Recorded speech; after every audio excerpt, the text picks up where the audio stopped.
opening statement, Coach Cumbie, then we'll jump into questions. You know, our team is coming off of a big emotional win Saturday night, and it's a huge challenge for us to bounce back and to refocus on an Oklahoma State team. It's one of the top teams in the country on offense, one of the top teams in the country on defense. They do a great job on special teams. So the challenge for us is really on all three sides of the football. We're playing a great opponent. They're one of the best teams in the country, obviously one of the best teams in our conference. So, you know, our kids are excited. Today will be a good first day in terms of our prep, and we're looking forward to the challenge of facing Oklahoma State. All right, David. So we'll go right into that Oklahoma State defense. You clearly had success against an Iowa State defense, but they kind of do things differently. What stands out to you about the differences between the two? You know, defensively, they're a lot more multiple with their front. You know, and then really on the back end as well, they're a little bit more man coverage than what we saw last week. Their defensive front is really big. They're hard to move, very disruptive. They do a good job as far as on third downs of getting pressure on the quarterback with rushing four. They've played a ton of football on their secondary and really their defensive front. Their defense as a whole has played a lot of football, and the experience, they've used it and they're playing faster. They play really well together on defense. And so those are the things that stand out to you. They're great on third downs. It's going to be a big challenge for us to convert for third downs to stay on the field. So, you know, Coach Knowles has done a tremendous job with that defense. And I think the biggest thing you look at them and you say, what is their strengths? Is yes, they're good at every position group, but they play really well together, and they're on the same page.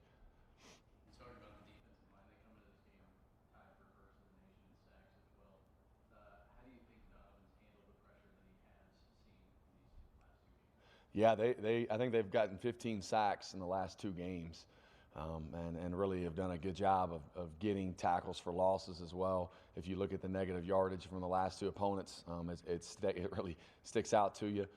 So we're going to have to be able to, you know, protect Donovan well. He's going to have to be able to get the ball out of his hand accurately and quickly. And you know, I thought he handled the rush against Oklahoma pretty well.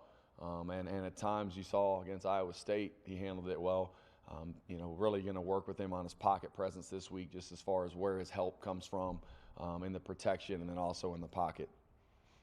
Hey, Sonny, can you talk about just the excitement this last win? You've had big wins and haven't been able to stack success. How do you keep that excitement going this week, which would be an even bigger win at the Jones? Yeah, I think that our players were, obviously everyone here was very excited about what happened Saturday night. It was awesome to see. It looked like the Raider Riot made their way from the Spirit Arena back to Jones Stadium. And so that was great to see. Hopefully that will continue again Saturday night. And hopefully we'll continue to play at a level that energizes the fans, because they energize us, you know, whenever they're as loud as they were Saturday. It was a great crowd, a crowd of people who were really passionate about our football team and our players. And that's what you hope for on a senior night. And as far as our team goes, I just really want our team to focus on Tuesday and our preparation and focus on having a great day of prep and getting after on the practice field with a lot of energy and enthusiasm, because I'm a firm believer is you don't show up on Saturday and all of a sudden you have a lot of energy. You don't show up on Saturday and all of a sudden I'm going to encourage a teammate, or I'm going to show up on Saturday and all of a sudden I'm going to do something on the game day that I didn't do on the practice field.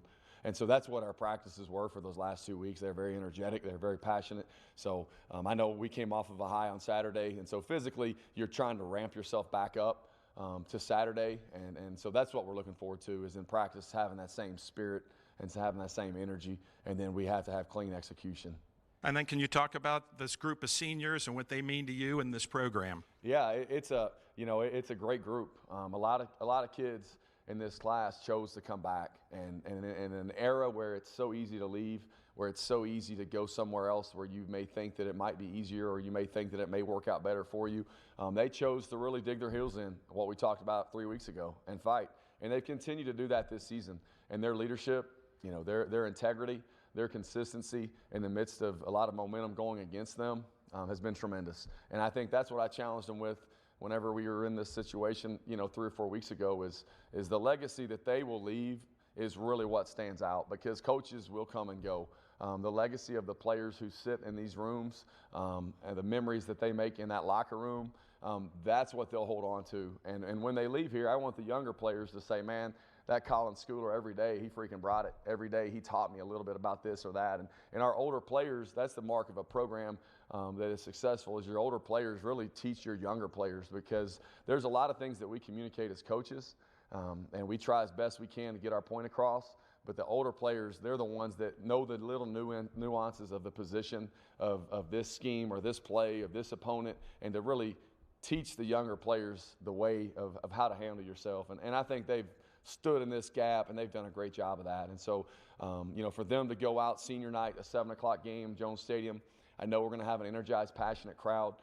We need to play well and to send those guys off on the right foot because they've done a lot for this program, and they've sacrificed a lot. Sonny, in years past with Coach Gundy's team, they've usually been offensive first. This year, obviously, they're the best defense in the entire Big 12. What's it been like preparing for a team that I guess is playing out of character kind of this year? I think Coach Gundy, if you look around the league, the consistency of teams being successful at a high level year in and year out, I mean, he's right up there at the top in what he's done with his team, and it's been different, whether it's been an offensive mind or a defensive mind. I think they're just playing really well together, and I think you saw last Saturday offensively, they can score points. They have a playmaker at quarterback. They have a really good receiver in Wilson. Their running back is they ran all over the field last Saturday, and they do a great job with their tight end, their cowboy back. Their offensive line is very physical. They play really well together as a unit as well, and Coach Dickey's done a nice job there since he came over from Kansas State. And so I think that the consistency that Coach Gundy has had in his program, at least especially in the last really 8 to 10 years is something that you look across, and it's really impressive. Because they've done it different ways, but they've still been very, very consistent and very, very successful. I know you touched upon it a little bit after the Iowa State game, but going into this one, now that you guys are bowl eligible, how are you making sure that the team isn't, I guess, complacent going into this one with just being bowl eligible? Yeah, that's our challenge today in our team meeting and our practices, is to make sure that we have their attention. And I think that they've had really good energy in our meeting Sunday. They were excited. But they were also, I think, still hungry. I think they were still motivated. I think they still have a lot to prove. And I think there's still a deep fire that burns inside of them to continue to prove that they're a good football team when we play on all four sides of the ball. And that's going to be our challenge as coaches, is to make sure that that's the focus for this week. Hey, Sonny, the way that you communicated the plays last week, I don't know if you could share this or not, but is that something that you plan to continue moving forward the rest of the season or not? I think about when people talk about playing with tempo, back even the last 2 to 3 years in this league, and we're going back to 5 years ago, people think tempo is just like breakneck speed, as fast as you can go, and that is one way to play with tempo. Another way of playing with tempo is the huddle, and that changes the pace of the game. And then when you go from that to possibly running tempo off of those, and then you just line up and go normal. And so it's kind of like driving a car. You like to vary the tempo. And so that was one of the reasons why behind it as well, is it's a great way for us to vary the tempo. We can expect to continue? You'll see some of it, yeah. Okay. Mm-hmm. Thanks.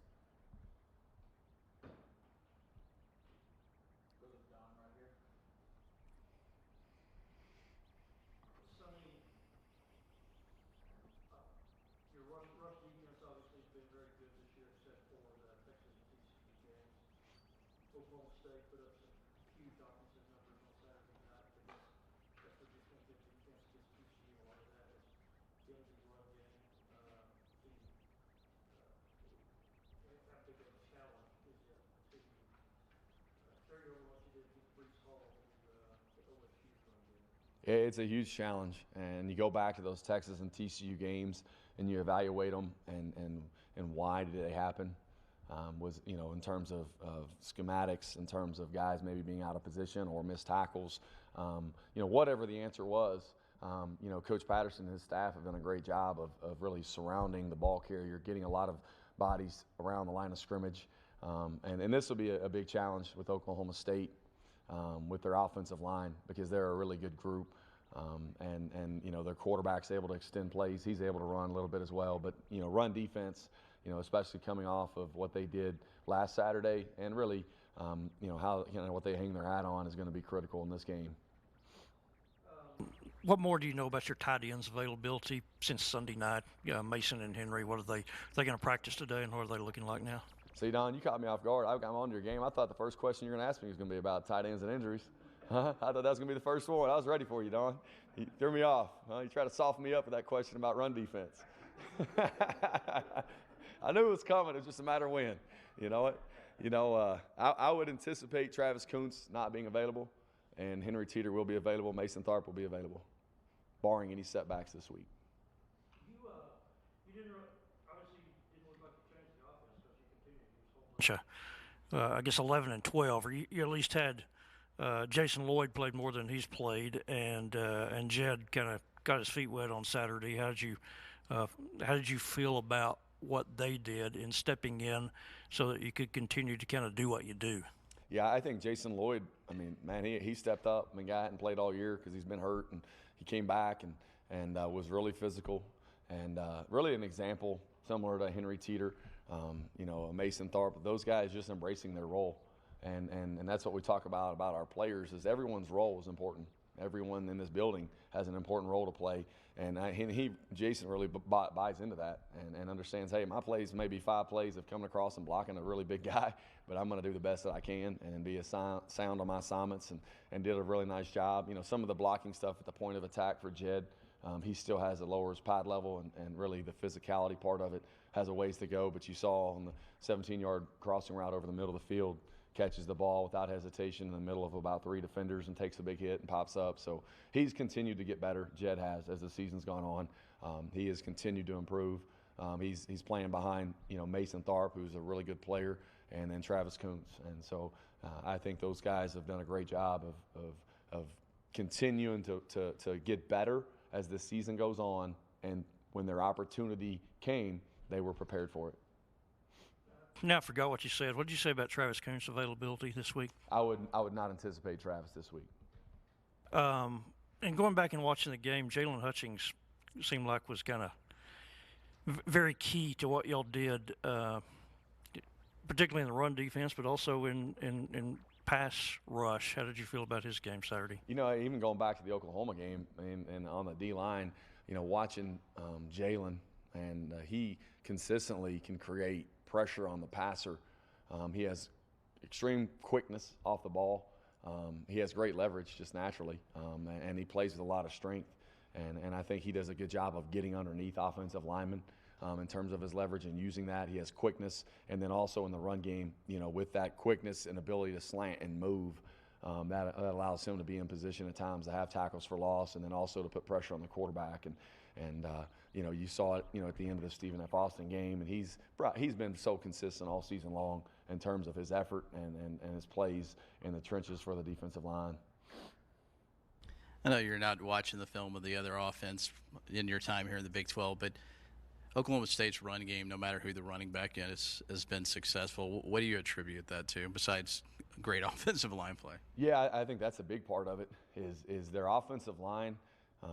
They block really well together. They're not elaborate in their schemes, but they are really good at what they do.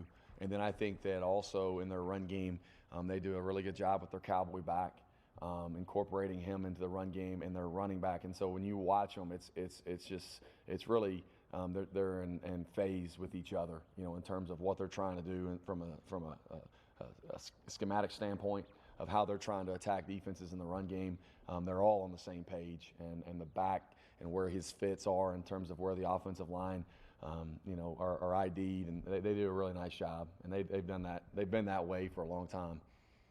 Now you watch a lot of film. I can't imagine you watch special teams that much. But how many times have you watched that kick since Saturday? Yeah, I've seen it a few times, and I told Coach Sommerdahl, I said, hey, I'm gonna on the special teams of being able to watch and being around, and my job is to make sure the scout team gives great effort and make sure they run really hard. And it was fun to watch that. Great for Garibay, unbelievable moment for him, for our team, and really the confidence that McNamara and Coach Sommerdahl and all those guys had in him. This is a really cool moment for him, and I think he's very deserving of being on the Lou Groza award list. The kid's kicked 3 game winner field goals in his career, and I don't think he really has flinched at any of those, at least the 2 that I've been a part of. And so he's got a really cool story, in terms of his background of growing up in Mexico till he was 10 years old, and he's a really good teammate. And I think his family's going to be in town this weekend for the game, so that'll be neat. But I think he's very deserving of everything that's coming his way.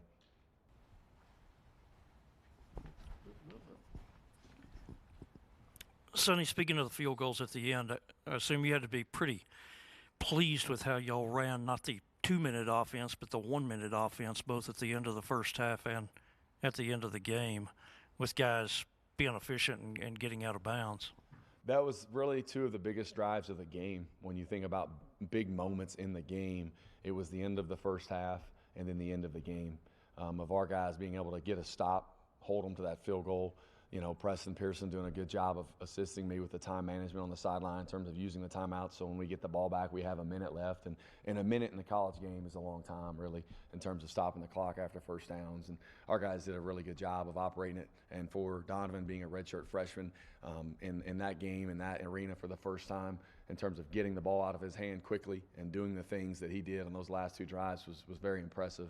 So those are things that you work a lot and you practice those situations over the course of fall camp and throughout the course of the season, and they performed in a great, in a way that you anticipate them to perform as much as you work on them. Going back to the kick again, how much more comfortable are you guys going to be within, 60 yards, let alone, or 50 yards, let alone 60 yards, knowing that Jonathan can nail kicks like that? Yeah, I think some of it depends on the weather conditions and then kind of how we're playing on offense. I still want us to continue to think from an aggressive standpoint and an attack standpoint on offense, but also I wish we would have kicked a field goal on 4th and 3. Whenever we got stopped on the second, fourth down in the third quarter. The 4th and 1, I think I've said, the play call wasn't a good play call, but I would still have gone for it. But the 4th and 3 definitely would have taken the points with Jonathan. You said on Sunday that Henry is going to be active for this game. Is there a chance that he splits reps at all with Donovan, or is this Donovan's game? It's Donovan's game. Any other questions? Or we'll down the close. Sonny, the game Miles Price had on Saturday, any particular key to that for him having a career day, or is it just kind of he happened to be the guy who had the hot hand this week? I think some of it is he happened to be the guy that had the hot hand, but if you go back and you watch how he's ran routes and how he's done things throughout the course of the season, he's been very explosive. I think the ball found him a little bit more, obviously on that first third down, in terms of Donovan keeping the play alive and finding Miles. And I think that there's probably some, with Donovan and Miles, on that corner route. You watch when that ball's out of his hand, that's teach tape in terms of how you anticipate and get the ball out of your hand and knowing where Miles is going to be, and he goes out and makes the play. And, safeties, it's a hard time covering Miles. It's a hard time covering all of our H's because of their quickness and their speed. So really, really proud of Miles. He battled and competed and has really done that every year, every week, and glad that he was able to have that game statistically because he played just as hard Saturday night as he has the other 9 games, and even when the ball wasn't finding as much. All right, that'll do it. Thank you all. Thanks.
Colin, can you take us through that interception you got where it seemed like you baited the quarterback into that throw? Yeah, it was there was a little bit confusion on that with the motion, but we ended up getting a check across the defense, and like you said, almost baited him a little bit. I was able to mess around with my alignment and almost be a robber that play, so I used that to my advantage and bait a throw and made a play on the ball. And then on the final defensive possession, You made that stop there on third down to get off the field. Just what did you see also? Can you take us through that play? Yeah, quarterback scramble, broke contain. So the contain was actually my job. So I put stress on myself on that play, but I was able to go run him out of bounds before he got the first, which gave us just enough time to march the ball down a little bit and kick a 62-yarder. Against Iowa State, the defense held Breece Hall to a career low. What was making you guys so successful against a guy who's maybe the best running back in the Big 12? Yeah, he's really talented running back. If you go look at last year's game, he did a number on us. He was a problem all day. So it was our mission this year to limit him as much as we could. And it all starts up front. The D-line did a really good job of playing on their side of the ball. They had a lot of TFLs during that game where tackles at the line of scrimmage, and that made our linebackers able to play fast, and shoot gaps and be physical. So when you're living on their side of the ball, it's a lot easier for us. What's going to be like defending the rushing game for Oklahoma State this week? Yeah, it's almost like we're playing the same team where they utilize tight ends in the blocking game. They have a really good O-line, another talented running back. He's got over 1,000 yards this season already. So it's just the same week for us, trying to destroy the line of scrimmage. Colin, what has the pump jack meant to you guys? I mean, on the sidelines, it seems like everybody's there. Not that you guys weren't enjoying yourself before, but it's something that you guys can all rally around. Yeah, I feel like the most important part about that is that it's interactive. We can actually go out there and crank it and move the pump jack, but it's more symbolic than it is for anything. It's to keep moving, keep working. So when offense makes a good play, they go down and score a touchdown. Offense goes to the pump jack, defense goes on the field. We get a stop, we're building momentum, we're playing off of each other, which is something that we've struggled with playing this year, especially on all three sides. So with everybody going to the pump jack and keep moving, keep working no matter what the score is, no matter what's going on, I feel like it's helped us. Well, your second year here, but have you thought about the emotions of playing your last game at Jones Stadium and what that'll mean to you on Saturday night? I really haven't thought about it like that. I'm sure as you guys know, there's a lot of other distractions going on besides, calling Schooler's last game in the Jones. So I feel like those emotions will hit me, once I see my family on the field for my second senior night. But I'm looking to go 2-0 in senior nights, so that's all I'm looking forward to. What does it mean to get bowl eligibility for this group of seniors too? Oh, it means everything. The few seniors that we do have here made a bowl game in 2017, and that was the last time I personally made a bowl game as well.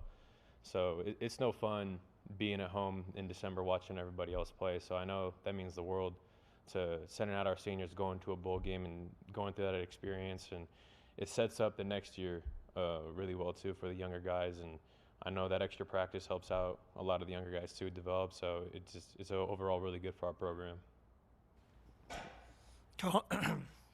Colin, I've forgotten. Did you ever get to play in a bowl game at U of A? Yeah, I did. We played at it was the Foster Farms Bowl up in San Francisco. We played in Levi Stadium, and that was also in 2017. You've had that experience before. The way the game ended Saturday, you guys have had the misfortune of having a lot of sad locker rooms. What was that emotion like when you finally kind of see the hard work, all the things that you do in the off season and in August pay off, and you get a close win against a strong football team? Yeah, that Iowa State team is no joke, as we've seen.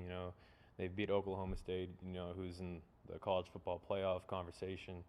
So like you said, that was a really good win for us. But celebrating with our team, there's no better feeling after that game, just because outside of this room, a lot of stuff happens and there's a lot of distractions.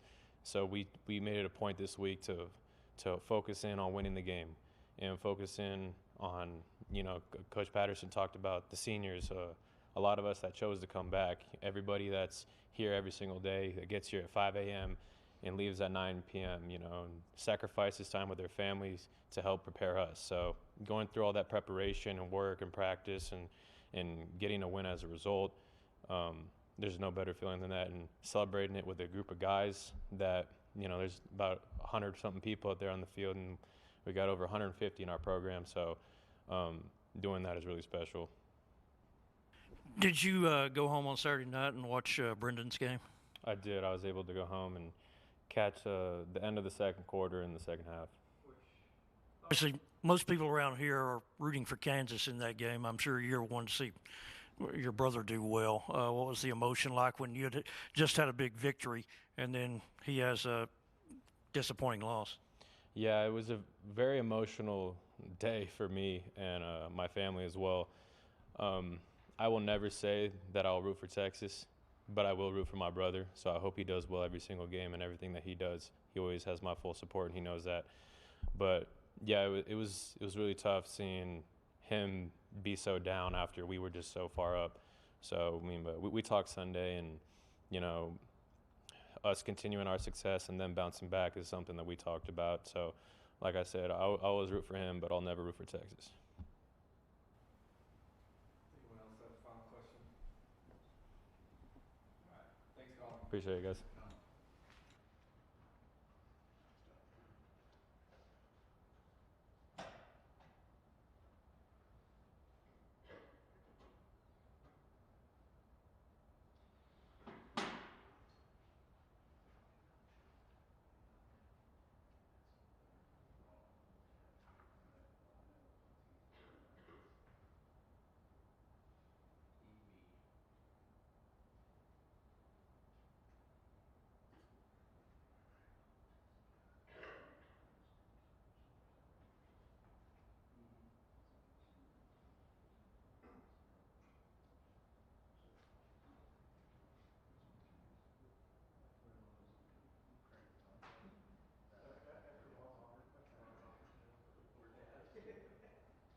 This would be a windmill, right? You'd have to crank the windmill. Yeah. Crank the windmill. Windmill mentality.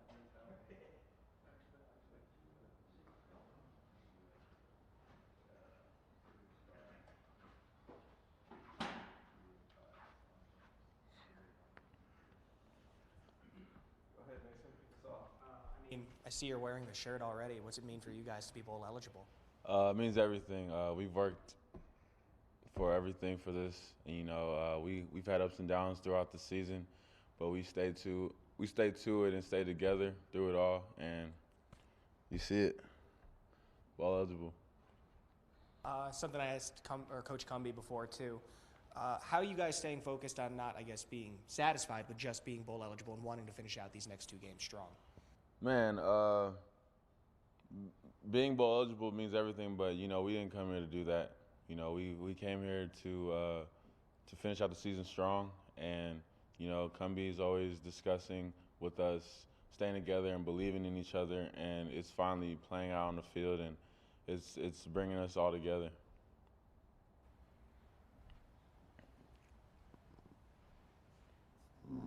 Easy. I mean, you've played a couple games now with Donovan. What makes him so special there in the pocket as a redshirt freshman?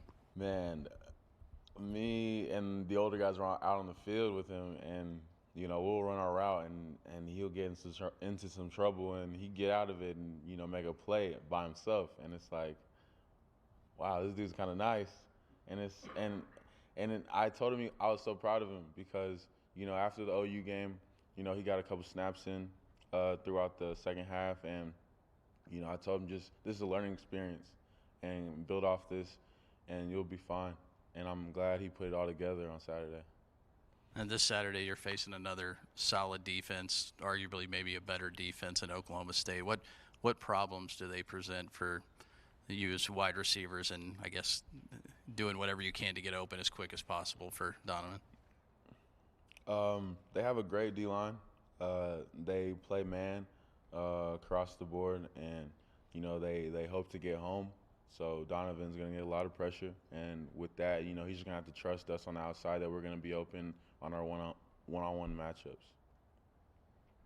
It's on the pump jack. I mean, we were asking Colin a minute ago. It seems like it's unified everybody more. Not to say you guys weren't unified, but we see it more because you're doing it as a team there on the sideline. Yeah, and like I said, Cumby preaches togetherness, and you know he introduced the pump jack chain and the pump jack on the sideline, as well as the tally board. And with that, you know, we just came together and we embraced it, and we love it. You know, it's fun to do it after a big play when you're excited to do it. So, yeah, it's awesome. Easy, you were talking about Donovan earlier getting out of trouble, and he appears to be really good at throwing on the run. Does that change anything as a receiver, like your mentality? No, all we did was, you know, we started practicing the scramble drill a lot more because of the quarterback, and you know, just because he's able to move and throw on the run as well as he can, it helps us get more chances to get the ball as well, instead of the play just being dead after, you know, he has pressure.